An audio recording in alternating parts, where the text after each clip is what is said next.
Morning all of you. Standard 8। जैसे कि कल हमने देखा तो 4 सुभाषित तक हमने इसका अर्थ समझा। आज हम समझेंगे 5वें सुभाषित को।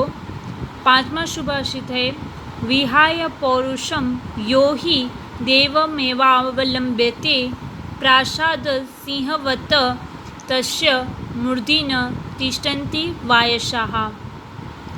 इसका अर्थ होता है विहाय यानी छोड़कर, पौरुषम यानी पुरुषार्थ मेहनत, यो यानी जो, ही यानी कि निश्चित रूप से, देवम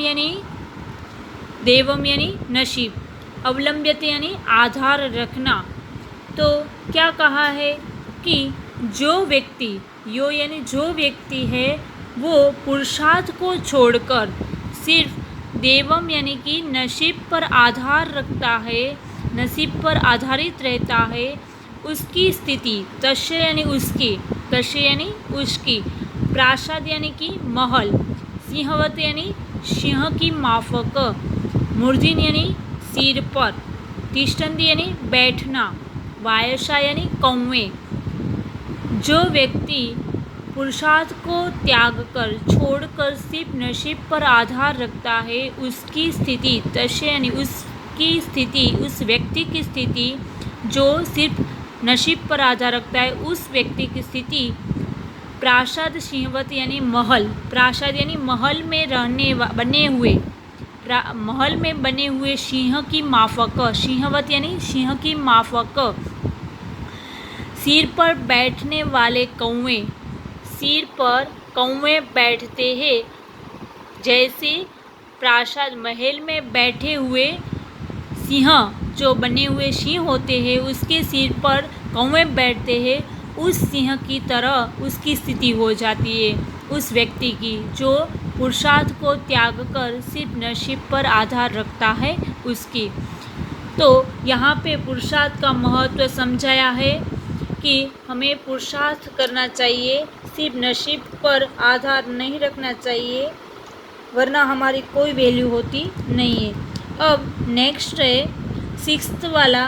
तो जो 6th है सुभाषित वो है पुष्प पत्र फल छाया मूल वल्कल दारुभिः धन्य महिरुहा येषां विमुखम यान्ति नार्थिन।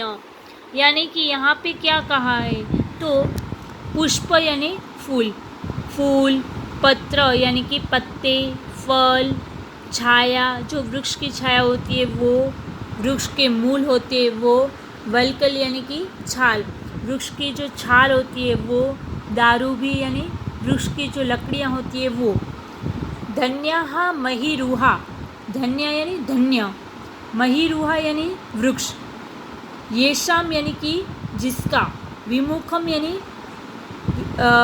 विमुख हो जाना, उससे अयोग्य हो जाना, यान्ति यानी कि जाते हैं, न यानी नहीं, अर्थिन यानी कि याचक। क्या कहा है यहाँ पे कि यहाँ से हम लेंगे उसका अनुवाद कि पुष्प, पत्र, फल, छाया, मूल, छाल और लकड़ियों को धारण करके ये महिरुहा यानी कि वृक्ष, वो वृक्ष धन्य है जिसके कारण याचक, जिसके कारण अर्थिन यानी याचक, विमुख यानी कि निराश, विमुखम यानी कि निराश, यान्ति यानी नहीं जाते हैं, न यानी नहीं जाते हैं, वो वृक्ष धन्य है क्योंकि उसके कारण जो याचक होता है, अर्थिन यानी याचक होता है, वो कभी निराश होकर न यान्ति यानी नहीं जाता है। यानी वृक्ष कोई न कुछ हर एक व्यक्ति को देता रहता है, वो कभी उसके पास आने वाले को ऐसे निराश नहीं करता है, खाली हाथ नहीं जाने देता है। यानी कि सभी याचकों कुछ न कुछ देकर संतुष्ट करता है। तो यहाँ पे वृक्ष की धन्यता के बारे में, उदारता के बारे में समझाया है कि वृक्ष है वो उदार है, वो हर किसी को कुछ न कुछ देता है। इसके बाद हम बात करेंगे 7th जो सुभाषित है उसकी। तो जो सेवंथ सुभाषित है, उसके में क्या है तो चिंतन्या ही विपदाम आदावेव प्रतिक्रियाः न कूपखननं युक्तं प्रदीप्यते वहिना गृहे। ये क्या कहा है यहाँ पे तो चिंतन्या ही विपदाम यानी कि निश्चित रूप से, विपदाम यानी कि आपत्ति आती है निश्चित रूप से, तब चिंतनिया यानी सोचने बैठो आपत्ति के बारे में। तो आदावे प्रतिक्रिया, उसको आदावे आने वाली प्रतिक्रिया यानी कि उसके बाद जो आप प्रतिक्रिया करते हो, उसके बाद आप कुछ करने लगते हो, तो वो योग्य नहीं है, उचित नहीं है। न कूप, उसके लिए यहाँ पे उदाहरण दिया है कि न कूपखननम युक्तम प्रदीप्यते वहिना गृहे, यानी कि न यानी नहीं, कूपखननम यानी कूप यानी कुआं, खननम यानी खोदना, कुएं को खोदना, युक्तम यानी योग्य, प्रदीप्यते यानी ज्वलित होना, प्रज्वलित होना, जलना, वहिना यानी अग्नि, गृहे यानी घर। यहाँ पे इसका उदाहरण दिया है कि जब घर वो अग्नि से प्रज्वलित हो जाए, जल जाए, तब कूपखननम यानी कि कुआं खोदने का न युक्तम यानी योग्य नहीं है, न युक्तम यानी योग्य नहीं है। जब आग से पूरा घर जल जाए, उसके बाद कुएं का खोदना कोई उचित नहीं है। जब वो जलने वाला होता है, उससे पहले ही उसका रास्ता पहले से कर लेना चाहिए, उसके बारे में पहले से सोच लेना चाहिए। यानी कि यहाँ पे जब हमें समय होता है, उसी टाइम हमें वो कार्य कर लेना चाहिए। तो यहाँ पे कहा है कि जब हमारे जीवन में आपत्ति आने वाली हो, उसके बारे में हमें पहले से ही सोच लेना चाहिए। वो आपत्ति आ जाने के बाद उसके बारे में सोचने बैठना या तो उसके बारे में काम करने लगे तो उसका कोई मीनिंग नहीं होता है, कोई अर्थ नहीं होता है। समय पर जो काम किया जाए उसका ही अर्थ होता है। तो यहाँ पे हमने ये सारे जो सुभाषित है उसका अर्थ जान लिया। तो हमारा यहाँ पे पहला जो पाठ है वो सुभाषितानी वो पूर्ण होता है। मैं आपको एक बात बोल देती हूँ कि आपके पास जो रुचिरा भाग 3 है, उनमें ज़रा आप एक बार चेक कर लीजिए कि यहाँ पे जो मैंने 5, 6 और 7 ये 3 जो सुभाषित है वो आज समझाए है, वो आपकी रुचिरा भाग 3 जो आपके पास बुक है, टेक्स्ट बुक, उनमें है या नहीं है। क्योंकि आप लोगों के पास अगर रुचिरा पुरानी आवृत्ति वाली होगी तो उनमें ये 3 है सुभाषित, वो नहीं होंगे। इसकी जगह 2 और सुभाषित है पुरानी बुक में, पर अभी जो नई आवृत्ति है उसके अंदर ये 5, 6 और 7 ही तीनों है सुभाषित, वो नए आ गए हैं।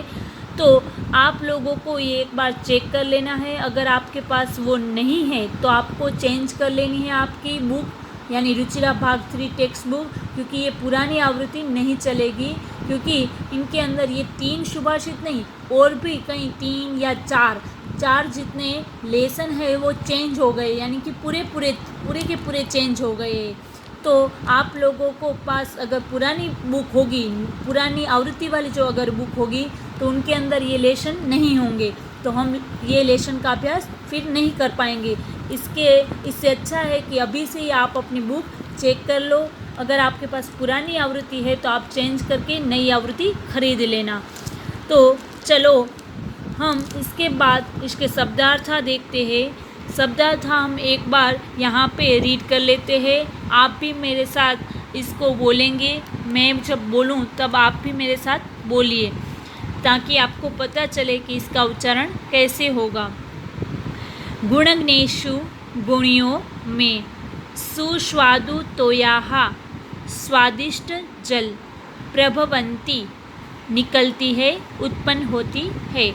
समुद्रमासाद्य समुद्र में मिलकर या पहुंचकर। भवन्ते पेयाः यानी कि पीने योग्य नहीं होती। यहाँ पे इसकी संधि विच्छेदन की है, भवन्ति प्लस अपेयः, समुद्रम प्लस आसाद्य। विषाणहीनः यानी सिंह के बिना। खादनपि यहाँ पे भी उसकी संधि विच्छेदन की है, खादन प्लस अपि, खाते हुए भी। जीवमानः यानी जिंदा रहता हुआ। पिशुनस्य यानी चुंगलखोर, चुंगली करने वाले की। व्यसनिनः बुरी लत वाले की। नराधिपस्य यानी कि राजा का, के अथवा की, जो योग्य लगे वो। नर प्लस अधिपस्य, ये भी उसकी संधि विच्छेदन की है। इसके बाद है जन्येन मधुमक्षिकासौ यानी यह मधुमक्खी पैदा करती, निर्माण करती है। संतस्त तथैव, वैसे ही सज्जन। संतः प्लस तथा प्लस एवः, जन्येत प्लस मधुमक्षिका प्लस असौ। सृजन्ति निर्माण करते हैं। वायसाः कौवे। वल्कल पेड़ की छाल। दारूभिः लकड़ियों द्वारा। महीरुहा वृक्ष। कूपखननम कुआं खोदना। वहीना अग्नि द्वारा। अब ये अभ्यालेशन के बाद आएगा अभ्यासः। अभ्यास में हम देखें तो अभ्यास में पहला लेशन है, पहला क्वेश्चन है पाठे दत्तानां पद्यानां स्वस्वर वाचनम कुरुत, यानी कि इस पाठ का हमें स्वस्वर में वाचन करना है, पढ़ना है। यानी कि ये हम आपको पहला जो क्वेश्चन है वो आपको अपनी बुक में लिखना नहीं है। फिर सेकंड है श्लोकाशु रिक्त स्थानानि पूर्यत, यानी कि यहाँ पे जो ब्लैंक्स है, श्लोक की जो ब्लैंक्स है, रिक्त स्थानानि यानी ब्लैंक्स है, वो उसको पूरना है, यानी कि फिलअप करना है। तो यहाँ पे क्या दिया गया है, तो यहाँ पे आपको दिखाई देगा कि समुद्रमासाद्य, यहाँ पे दिया गया है समुद्रमासाद्य, यहाँ पे दिया गया है समुद्रमासाद्य। तो आप यहाँ पे आगे सुभाषित में देख सकते हो कि यहाँ पे क्या है, समुद्रमासाद्य के पास में भवन्ते पेयाः, तो आपको यहाँ पे लिखना है, फिलअप करना है। ओके, आगे की टेक्स्ट बुक में आगे के पेज में जो सुभाषितानि है लेशन, उनमें से देख देख कर यहाँ पे ब्लैंक्स फिलअप करनी है और कुछ नहीं करना है। सेकंड है ब्लैंक्स वचः मधुर शुक्त रसम सृजन्ति, तो यहाँ पे आप देख सकते हो कि ये जो फोर्थ वाला है उसके अंदर ये रहा वचः मधुर शुक्त रसम सृजन्ति, तो यहाँ पे श्रुत्वा है, तो आप यहाँ पे श्रुत्वा लिख सकते हो, ये ब्लैंक्स में श्रुत्वा लिख सकते हो। और यहाँ पे आप लोग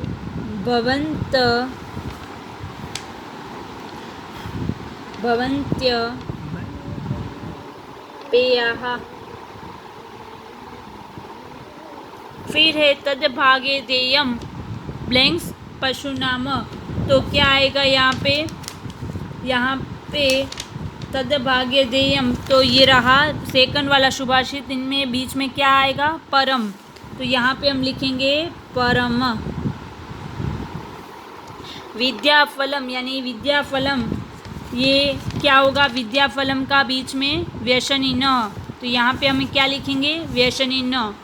फिर पौरुषम विहाय य अवलंब्यते, तो यहाँ पे कौन सा सुभाषित आएगा, तो ये आएगा पौरुषम विहाय, यानी ये रहा विहाय पौरुषम 5 वाला सुभाषित। तो यहाँ पे क्या आएगा, य ही देवम चिंतनिया ही विपदाम, तो यहाँ पे लास्ट वाला है जो वो सुभाषित है चिंतनिया ही विपदाम, तो क्या आएगा, आदावेव। तो यहाँ पे ये सारी ब्लैंक्स है वो आपको फिलअप कर देनी है। आगे जो सुभाषित है उनमें से देख कर। फिर है क्वेश्चन आंसर। क्वेश्चन 3 प्रश्नानाम उत्तराणि एक पदेन लिखत। क्वेश्चन 3 में क्वेश्चन आंसर है, उनमें आपको एक पदेन यानी कि एक वाक्य में लिखना है। क्या है फर्स्ट, तो व्यसनिनः किम नश्यति, व्यसनी का क्या नष्ट हो जाता है, किम यानी क्या, नष्ट हो जाता है। व्यसनी यानी कि बुरी आदतों वाला, क्या नष्ट हो जाता है, तो विद्याफलम। तो आप लोग पहले का आंसर है विद्याफलम, वो आप अपनी ऐसे विद्याफलम वो लिखना है, पर आपको पूरे वाक्य में लिखना है। मैं यहाँ पे एक ही शब्द में लिखा है, एक पद में लिखा है, पर आपको पूरे वाक्य में लिखना है। मैं यहाँ पे एक आपको पहला वाला है वो एग्जाम्पल के रूप में दिखा देती हूँ कि आपको सारे क्वेश्चन के आंसर कैसे लिखने हैं। तो पूरे वाक्य में ऐसे लिखना है आपको, व्यसनिनः लिखना है, फिर किम की जगह आएगा विद्याफलम, विद्याफलम, और नश्यति का नश्यति ही लिख देना है, यानी कि विद्या, व्यसनी का विद्याफलम, नश्यति यानी नष्ट हो जाता है, विद्या का फल। सेकंड क्वेश्चन क्या है, तो कस्य यशः नश्यति, क्या है सेकंड क्वेश्चन, कस्य यशः नश्यति, किसका यश नष्ट हो जाता है, किसका यश नष्ट हो जाता है। चलो याद करो, किसका यश नष्ट हो जाता है, हाँ, लुब्धस्य यानी लोभी का, जो लोभी है उसका यश नष्ट हो जाता है। तो हम यहाँ पे लिखेंगे लुब्धस्य। चलो ये भी आपको पूरे वाक्य में लिखना है कि लुब्धस्य यश नश्यति। फिर है थर्ड, क्या है थर्ड, मधुमक्षिका किम जनयति, यानी कि मधुमक्षिका किम जनयति, यानी मधुमक्षिका जनयति यानी उत्पन्न करती है, मधुमक्षिका यानी मधुमक्खी, किम यानी क्या, मधुमक्खी क्या उत्पन्न करती है, क्या उत्पन्न करती है, चलो बोलो, हाँ, माधुर्य। क्या लिखना होगा, माधुर्य यानी मध। फिर है फोर्थ क्वेश्चन, तो फोर्थ क्वेश्चन हम आगे, चौथा क्वेश्चन है मधुर शुक्त रसम के सृजंती, मधुर शुक्त रसम यानी मधुर वाणी में, शुक्त यानी वाणी वचन, के यानी कौन, सृजंती यानी बोलता है, सर्जन करता है। तो कौन मधुर वाणी में बोलता है या तो उसका सर्जन करता है वचन का, तो शंतः। तो फोर्थ में क्या आएगा आंसर, शंतः। ओके, फिर है फाइव क्वेश्चन, फिफ्थ क्वेश्चन है, तो फिफ्थ क्वेश्चन क्या है, तो अर्थिनः केभ्यः विमुखा न यान्ति, यानी कि अर्थिन यानी याचक, आपको मैंने समझाया कि अर्थिन यानी क्या होता है, याचक, केभ्य यानी किसके द्वारा, विमुखा यानी कि विमुख हो जाना, निराश हो जाना, न यान्ति यानी नहीं जाता है, निराश होकर नहीं जाता है, याचक कहाँ से, केभ्य यानी कहाँ से, विमुख होकर निराश होकर नहीं जाता है। चलो बताओ, याद आया, हाँ, क्या आएगा, वृक्षाहा, वृक्षाहा भी लिख सकते हो आप लोग, या तो यहाँ पे आप लोगों को एक वृक्ष के लिए एक शब्द दिया है, क्या दिया है, मही, यहाँ पे दिया है एक शब्द है, क्या है, महीरुहा, तो आप लोग इसका आंसर महीरुहा में भी लिख सकते हो। अगर वृक्षा लिखोगे तो भी गलत होगा, नहीं, क्योंकि दोनों का अर्थ सेम है, ऐसे दोनों लिख सकते हो या तो एक ही लिख सकते हो। चलो इसके बाद है फोर्थ क्वेश्चन है अधोलिखित तद्भव शब्दानां कृते पाठात् चित्वा संस्कृत पदानि लिखत। क्या कहा है यहाँ फोर्थ क्वेश्चन में कि यहाँ पे जो शब्द दिए हैं तद्भव शब्दानाम, यानी यहाँ पे जो शब्द दिए हैं उसका पाठ में कौन सा संस्कृत पद प्रयोग हुआ है, उपयोग हुआ है, तो वो आपको यहाँ पे लिखना है। यहाँ पे जो शब्द है उसका संस्कृत पद है वो इस पाठ में जो हो उसका लिखना है। तो कड़वा है, तो कड़वा के लिए संस्कृत शब्द है वो इस लेशन में कौन सा है, कट्टुकम, तो आप लिख सकते हो कट्टुकम, कट्टुकम। पूछ के लिए क्या दिया है, पुच्छम, तो यहाँ पे आप लिख सकते हो पुच्छम। लोभी के लिए कौन सा शब्द दिया है इस लेसन में, वेरी गुड, लुब्धः, लुब्धः। मधुमक्खी के लिए बोलो, हाँ, मधुमक्षिका, मधुमक्षिका। ओके, चलो फिर है तिनका के लिए तृणम, तृणम। ओके, फिर है 5 वाला क्वेश्चन। तो 5 कौन सा क्वेश्चन है? तो अधुलिखितेषु वाक्येषु कर्तृपदम क्रियापदम च चित्वा लिखत। यानी कि यहाँ पे जो वाक्य दिए गए अधोलिखितेषु, यानी कि यहाँ पे जो वाक्य लिखे हैं, वाक्येषु यानी वाक्य लिखे हैं, उनमें कर्तृपदम यानी कर्ता और क्रियापदम यानी क्रिया, उसको अलग अलग चित्वा यानी अलग अलग करके लिखत यानी लिखना है। तो यहाँ पे देख सकते हो आप, कर्ता और क्रिया दोनों का अलग अलग यहाँ पे लाइंस दी गई है। यहाँ पे हमें कर्ता लिखना है, यहाँ पे क्रिया लिखनी है। तो पहले जो यहाँ पे एक एग्जाम्पल दिया है, यथा संतः मधुर शुक्त रसम सृजंती। यथा यानी जैसे कि, यहाँ पे एग्जाम्पल दिया है कि जैसे कि ये वाक्य है, संतः मधुर शुक्तम रसम सृजंती। यहाँ पे वाक्य कर्ता कौन है इस वाक्य में? तो संतः, और कभी क्रियापद तो सृजंती। इसी तरह यहाँ पे पहला है निर्गुणम प्राप्य भवन्ति दोषाः। यहाँ पे कौन सा आएगा? हाँ, कर्ता दोषा, और भवन्ति है वो क्रिया आएगी। Very good. फिर उस ऐसे ही दूसरा है गुणग्नेषु गुणाः भवन्ति। यहाँ पे कर्ता चलो ढूंढो। हाँ, ये गुणाः है वो है कर्ता, और भवन्ति है वो क्रियापद है। Very good. अब है तीसरा मधुमक्षिका माधुर्य जनित। तो यहाँ पे क्या आएगा? मधुमक्षिका माधुर्य जनित में कर्ता कौन है? ढूंढो। हाँ, मधुमक्षिका है वो कर्ता है, और जनित है वो क्रिया है। पिशुनस्य मैत्री यशः नाश्यति। यानी क्या आएगा यहाँ से? कर्ता मैत्री और नाश्यति क्रिया। नद्यः समुद्रमासाद्य अपेयाः भवन्ति। यानी कौन सा है कर्ता? नद्य, और भवन्ति क्रिया। चलो हो गया ये आपको यहाँ पे कर्ता लिखना है और यहाँ पे क्रिया लिखनी है। ओके, क्रिया मोस्टली लास्ट ही है, तो पता चल जाएगी आपकी कि दोषाः है वो लास्ट है वो क्रिया, भवन्ति है वो लास्ट है वो क्रिया, जनित है वो लास्ट है वो क्रिया, नाश्यति है वो क्रिया है और लास्ट में ये भवन्ति है वो भी लास्ट में है और क्रिया ही है। फिर है क्वेश्चन 6 क्या है? तो रेखांकितानि पदानि आधृत्य प्रश्न निर्माण कुरुत। क्या कहा है यहाँ पे? रेखांकितानि यानी कि जो जिसके नीचे रेखा है यानी अंडरलाइन की है, जो इसके नीचे ये लाइन दिख रही है आपको, उस पद को हटाकर आधुत्य प्रश्न निर्माण कुरुत। प्रश्न निर्माण यानी प्रश्न को बनाना है, निर्माण यानी बनाना है, कुरुत यानी करो, प्रश्न को बनाओ, प्रश्न करो, रचो। तो यहाँ से हम जो लाइन है जिसके नीचे, जो शब्द के नीचे, वो शब्द को निकाल देंगे और उसकी जगह कौन क्या करेंगे? हम वो शब्द लगाएंगे जिससे क्वेश्चन बन जाए।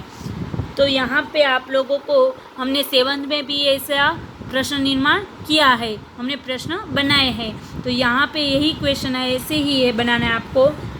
गुणाः गुणग्नेषु गुणाः भवन्ति। पहला जो है उसमें गुणाः के नीचे लाइन है, तो लाइन जो है गुणाः के नीचे, तो वो लाइन वाला गुणाः है वो निकाल देंगे और उसकी जगह हमें क्या लगाना है? के। क्या लगाना है? के। तो के लगा के हम पूरा प्रश्न बना देंगे। तो आपको पूरे वाक्य में लिखना है, के लिखकर फिर लिखना है के गुणग्नेषु गुणाः भवन्ति। ओके, तो ये पूरा बन गया। आपको मैं एग्जाम्पल के रूप में यहाँ पे लिख कर दिखाती हूँ कि पहले आपको ऐसा लिखना है के, और फिर लास्ट जो पीछे वाला शो वाक्य है गुणग्नेषु, वो आपको वैसा का वैसा आपकी बुक में लिख देना है। ऐसे आपको सारे लिख देने हैं।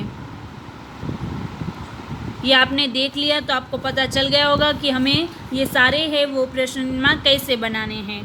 तो चलो सेकंड हम समझते हैं कि नद्यः सुस्वादु तोयाः भवन्ति। नद्य को निकाल कर हम क्या लगाएंगे? का, क्योंकि नद्य है वो स्त्रीलिंग है। चलो फिर लुब्धस्य को निकाल, लुब्धस्य यशः नश्यति, तो लुब्धस्य को निकाल देंगे, लुब्धस्य की जगह क्या लगा देंगे? कस्य। Very good. मधुमक्षिका माधुर्यमेव जन्यति, मधुमक्षिका निकाल देंगे, मधुमक्षिका की जगह क्या लगाएंगे? का, क्योंकि मधुमक्षिका भी स्त्रीलिंग है। तस्य मूर्धन्यः तिष्ठन्ति वायसः, तो क्या आएगा यहाँ पे? कुत्र। ओके, तो यहाँ पे हमने ये के, का, कश्य, का, कुत्र बना दिया और अब इसका अर्थ क्या हो गया तो कि यानी कि कौन है वो, कहाँ, कौन है जो गुणगेषु गुणा भवन्ति, यानी कि कौन, किसका ऐसा है कि जिसके पास गुण ही रहते हैं, कौन ऐसे है जिसके पास गुण ही रहते हैं। नद्य सुस्वादु तो या भवन्ति, तो यहाँ पे हमने क्वेश्चन बना दिया है कि किस, कौन है वो जिसका पानी है वो पीने लायक होता है, किसका कश्य यानी किसका यश नष्ट हो जाता है, कौन है जो माधुर्य जन्यति उत्पन्न करता है, और किसके माथे पर, किस माथे पर निकाल के हमने क्या लिखा, उसके कहाँ पे कौवे बैठते हैं। तो चलो कुत्र की जगह कहाँ, तो ये हमने लगा दिया है। अब है क्वेश्चन 7, उदाहरणानुसारम पदानि पृथक कुरुत। क्वेश्चन 7 में क्या कहा है कि जैसे यहाँ पे आपको उदाहरण दिया है, एग्जाम्पल दिया है, उसके अनुसार आपको अलग अलग करना है। पृथक यानी अलग अलग करना, कुरुत यानी करो।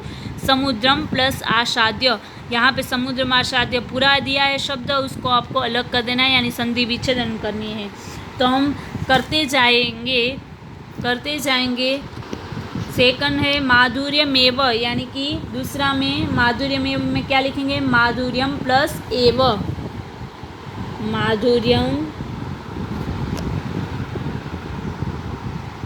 माधुर्यम प्लस एव हो गया।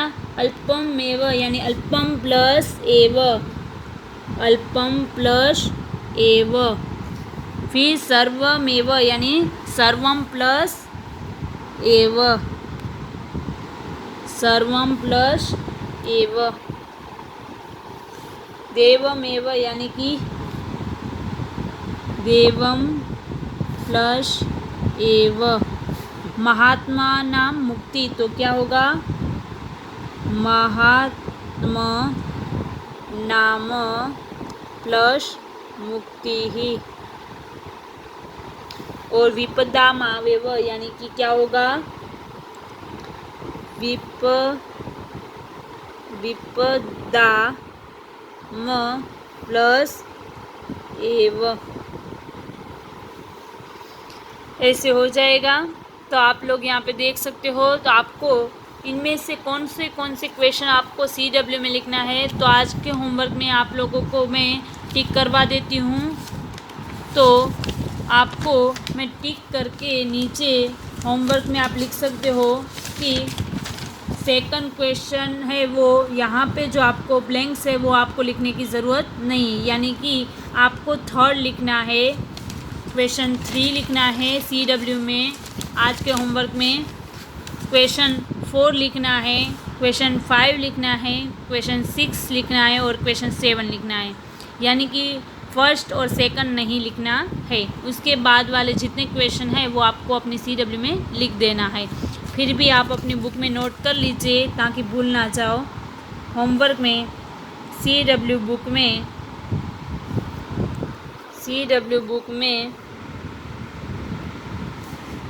क्वेश्चन 3 to क्वेश्चन 7 तक लिखना है। क्वेश्चन 3 से लेकर क्वेश्चन 7 तक आपको अपनी CW में लिख देना है। ये आज का होमवर्क है। Thank you.